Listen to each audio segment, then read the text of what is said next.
Hey, welcome to Tutorial Lore. This video explains what the Zolvy app is and how it's positioned. Zolvy, also known as Pocket Spreadsheet, is a mobile productivity app designed to help users perform calculations, organize numbers, and automate formulas directly from a smartphone. According to the official App Store description, the app introduces something called Math Sheets, which work similarly to spreadsheets but are designed to be easier to use on a mobile device. The same official description explains that users can type a formula once, and Zolvy automatically updates results whenever any linked number changes later. This video is an informational overview based on publicly available descriptions. It does not guarantee app performance or user satisfaction, which can vary based on individual experience and updates.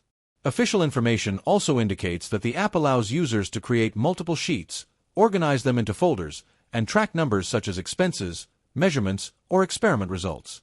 The platform also supports formulas with variables, which allows users to build reusable calculations that update automatically when values are changed.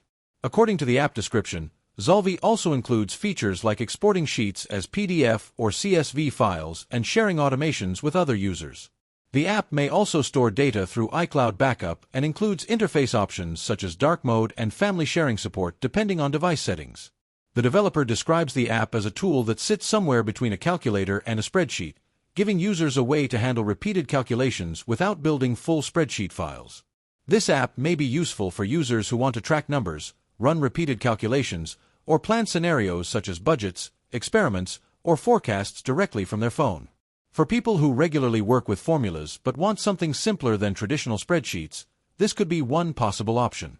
Whether this app is worth using depends on individual needs and preferences. If you found this video helpful, feel free to drop a like. And comment down below if you have any additional information on this app or notice anything missing or outdated.